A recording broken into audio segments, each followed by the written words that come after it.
તો વિદ્યાર્થી મિત્રો તમને બધાને તો ખબર જ હશે કે 14 ઓક્ટોબર 2024 ના રોજથી તમારા લોકોની પ્રથમ પરીક્ષા સ્ટાર્ટ થઈ રહ્યો છે અને પ્રથમ પરીક્ષાનું જે ઓરિજિનલ પેપર હોય છે ને તો હું તમને આજના વિડીયોમાં આપવાનો છું. તો વિદ્યાર્થી મિત્રો વિડીયોને એન્ડ સુધી જોતા રહેજો. બટ વિડીયોને સ્ટાર્ટ કરતા પહેલા હું તમને લોકોને એક વાત જણાવી દઉં કે તમારા લોકોની પ્રથમ પરીક્ષાનું જે પેપર હશે દરેક સ્કૂલમાં અલગ અલગ જોવા મળશે. ફોર એક્ઝામ્પલ ના થ્રુ જો ઘણી બધી સ્કૂલ્સમાં ના SVS ના પેપર આવશે, ઘણી બધી સ્કૂલમાં વિક્રમશિલાના પણ પેપર આવતા હશે અને ઘણી બધી સ્કૂલ જાતે પર પેપર બનાવતી હશે. ઓકે, તો તમને બધા વિચારશો કે સર ઓરિજિનલ પેપર કઈ રીતે મળશે, પણ હું તમને લોકોને બિલકુલ ઓરિજિનલ પેપર આપવાનો છું. તમે કહેશો કે સર કઈ રીતે ઓરિજિનલ પેપર આપશો, તો એના માટે વિડીયોને એન્ડ સુધી જોતા રહેજો. બટ હા, વિડીયોને આગળ વધતા પહેલા હું તમને જણાવી દઉં કે હજી સુધી આ વિડીયોને લાઈક ના કર્યું તો લાઈક કરી નાખજો અને ચેનલ પર તો ચેનલને સબસ્ક્રાઇબ કરી નાખજો. અને વિદ્યાર્થી મિત્રો હવે વિડીયોની શરૂઆત કરીએ. તો વિદ્યાર્થી મિત્રો આ જે મોસ્ટ IMP છે તે બેઝિક ગણિત પ્લસ સ્ટાન્ડર્ડ ગણિત બંને માટે છે. ઓકે, તો એવું ના સમજતા કે સ્ટાન્ડર્ડ ગણિતનું અલગ આવશે કે બેઝિક ગણિતનું અલગ આવશે. ના, એક જ IMP છે. ઓકે, ખાલી ચેપ્ટર્સમાં ગુણવારનું ફેર છે. ઓકે, તમને બધાને ખબર છે ખાલી પ્રકરણના ગુણવારમાં જ ફેર છે, બાકી કશું નથી. ઓકે, તો ચાલો આપણે ચેપ્ટર નંબર 1 થી સ્ટાર્ટ કરીએ, જેનું નામ છે વાસ્તવિક સંખ્યા. તો આમાં જોઈ શકો છો કે લસા અને ગુસા શોધવાના દાખલાઓ, તેમાં તમને ઉદાહરણ 2, 3, 4 કરવાના, પછી સ્વાધ્યાય 1.1 નો બીજો, ત્રીજો, ચોથો તમને કરવાનો રહેશે. પછી પ્રમેય 1.3 અસમય સંખ્યા સાબિત કરવાના દાખલા તમને લોકોને પૂછી શકે છે, જે તમને ઉદાહરણ 5 અને 6 માં જોવા મળશે. પછી તમને સ્વાધ્યાય નંબર 1.2 નો દાખલા નંબર પહેલો અને બીજો કરવાના છે. તો વિદ્યાર્થી મિત્રો આ જેટલા પણ હું દાખલા આપવાનો છું તે મોસ્ટ IMP છે. ચાલો આપણે બીજો ચેપ્ટર જોઈએ, બહુપદી. ઓકે, તો બહુપદીનો પ્રકાર પદ ઘાતના આધારે. ઓકે, પછી બહુપદીનો સહગુણક ઘાત શોધો. આ તમને 1 માર્ક્સમાં પૂછશે. ઓકે, સેક્શન A માં. પછી આપણે જોઈએ કે બહુપદીના શૂન્યની સંખ્યા આલેખના આધારે. ઓકે, તો આવા પર તમને લોકોને દાખલા પૂછી શકે છે. તમને ઉદાહરણ 1 કરવાનું, પછી સ્વાધ્યાય 2.1 નો દાખલા નંબર 1 કરવાનો. ઓકે, પછી આપણે આગળ જોઈએ એટલે કે સ્વાધ્યાય 2.2 સંપૂર્ણ કરી નાખવાનો. ઓકે, બીજું હું તમને કહી દઉં કે સ્વાધ્યાય 2.2 તમને આખું કરી દેવાનો છે. ઓકે, આમાંથી કશું છોડવાનું નથી. પછી આપણે ચેપ્ટર નંબર 3 જોઈએ, દ્વિચલ સુરેખ સમીકરણ. તેમાં આ જેટલા પર છે અહીંયા 1 માર્ક્સ. ઓકે, તો આ બધા તમને 1 માર્ક્સમાં પૂછી શકે છે. આમાં જોઈએ તો સમીકરણ યુગ્મ સુસંગત છે કે નથી તે જણાવો. કે આવી રીતના તમને 1 માર્ક્સમાં તમને લોકોને પૂછી શકે છે. સમીકરણનો ઉકેલ MCQ માં. ઓકે, સમીકરણનો જે ઉકેલ છે તમને MCQ માં પૂછી શકે છે. પછી ઉકેલ કેવા મળે તે ચકાસવાનો દાખલો. ઓકે, જે તમને 1 માર્ક્સમાં પૂછશે. ઓકે, અનન્ય, અનંત કે પછી ઉકેલ ન મળે. ઓકે, આવી રીતના પણ તમને લોકોને પૂછી શકે છે.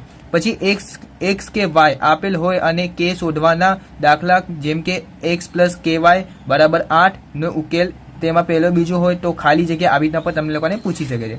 પછી આદેશની રીતના દાખલા તમને લોકોને પૂછી શકે છે, જે તમને સ્વાધ્યાય 3.2 નો દાખલા નંબર પહેલો, બીજો અને દાખલા નંબર 3 નો ત્રીજો અને પાંચમો કરવાનો રહેશે. ઓકે, પછી લોપની રીતના પણ દાખલા તમને લોકોને પૂછી શકે છે, જેના માટે તમને લોકોને ઉદાહરણ 10 કરવાનું. પછી સ્વાધ્યાય 3.3 નો પહેલાનો.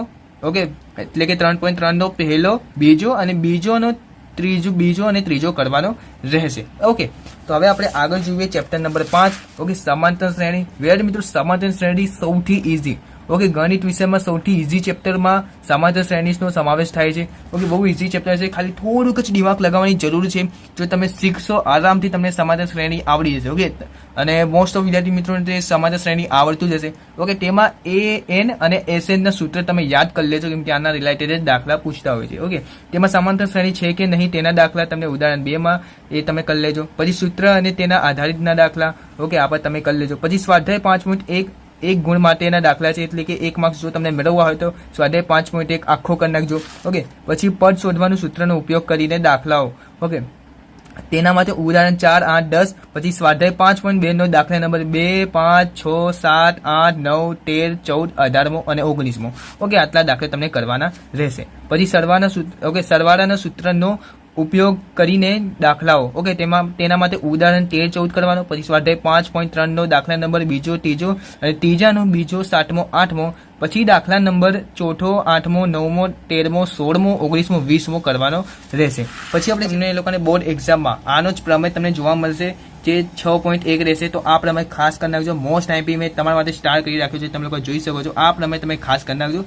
પછી આપણે જોઈએ ઉદાહરણ 7મો, 11મો.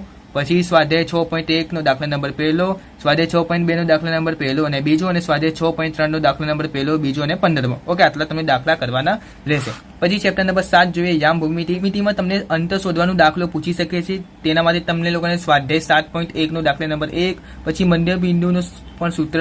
ઓકે, ઉગમ બિંદુનો કોઈ પણ બિંદુ વચ્ચેનો અંતર શોધો, આવી રીતના પણ તમને લોકોને પૂછી શકે છે. પછી અંતર સૂત્રનો ઉપયોગ કરીને દાખલાઓ. ઓકે, આવી રીતના પણ તમને પૂછશે. જ્યારે ચોથું અને પાંચમું, પછી સ્વાધ્યાય 7.1 નો દાખલા નંબર 7, 8, 9, 10 કરવાનો રહેશે. પછી વિભાજન સૂત્રનો દાખલાઓ, ઓકે, તેના માટે તમને લોકોને ઉદાહરણ 7, 8, 9, પછી સ્વાધ્યાય 7.2 નો દાખલા નંબર 1, 2, 4, 8 આટલું તમને કરવાનું રહેશે. પછી ચેપ્ટર નંબર 13 જોઈએ, જે આંકડાશાસ્ત્ર ખૂબ જ ઇઝી ચેપ્ટર છે. ઓકે, આ તમને બોર્ડ એક્ઝામમાં બેઝિક મેથ વાળાને બોર્ડ એક્ઝામમાં 14 માર્ક્સનો રહેશે. ઓકે, આમાં તો હું તમને કંઈ આઈએમપી નહીં કહું, કેમ કે ભાઈ 14 માર્ક્સનો છે બોર્ડ એક્ઝામમાં, તો આમાં તો મારા હિસાબથી બધું જ કરી લેવાય, કેમ કે ઇઝી પણ છે અને આઈએમપી જેવું કંઈ મને લાગતું પણ નથી.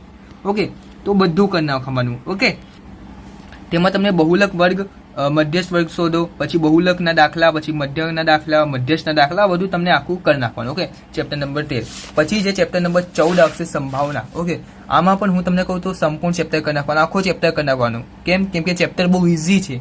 ઓકે, પ્લસ આ 10 માર્ક્સનો છે બોર્ડ એક્ઝામમાં. ઓકે, તો આનું તમને લોકોને ઉદાહરણ 2, 4, 5, 8, 13 કરવાનું રહેશે. પછી સ્વાધ્યાયનો 14.1 નો દાખલા નંબર 1, 2, 4, 5, 6, 7, 13, 14, 16 અને 18 તમને કરવાનો રહેશે. તો વિદ્યાર્થી મિત્રો, આ હતા તમારા લોકોના ગણિત વિષયના મોસ્ટ આઈએમપી પ્રશ્ન. ઓકે, બીજી વાત હું તમને કહી દઉં વિદ્યાર્થી મિત્રો, આપણે વિજ્ઞાન વિષયના પર ઓલરેડી આઈએમપી આપી દીધા છે. ઓકે, જો તમે ના જોયા હોય તો આઈ બટન પર મળી જશે, આપણી પ્લેલિસ્ટ પર પણ મળી જશે. ઓકે, એમાંથી તમે જોઈ શકો છો. સામાજિક વિજ્ઞાનના પર ઓલરેડી મેં આઈએમપી આપી દીધા છે. ઓકે, એ પણ તમે ખાસ જોઈ નાખજો. અને ગુજરાતી વિષય માટે પણ ઓલરેડી મેં આઈએમપી આપી દીધા છે. તો વિદ્યાર્થી મિત્રો, હવે બધું તમારા પાસે છે. મેં તમને લોકોને આઈએમપી પણ આપી દીધું. ઓકે, તો દરેક વિષયના મેં આઈએમપી મોસ્ટ ઓફ આપી દીધા છે. ખાલી 1-2 વિષય બાકી છે, એના પર હું આઈએમપી જલ્દી આપી દઈશ. ગુજરાતી, સમાજ, ગણિત, વિજ્ઞાન અને ઓકે, આટલા વિષયના મોસ્ટ આઈએમપી જે પ્રશ્નો હોય છે પ્રથમ પરીક્ષા માટે મેં ઓલરેડી આપી દીધા છે. જો તમે ના જોયો તો ચેકઆઉટ કરી લેજો. ઓકે, અને હા, તમારા ભાઈને ઇન્સ્ટાગ્રામમાં ફોલો કરી નાખજો.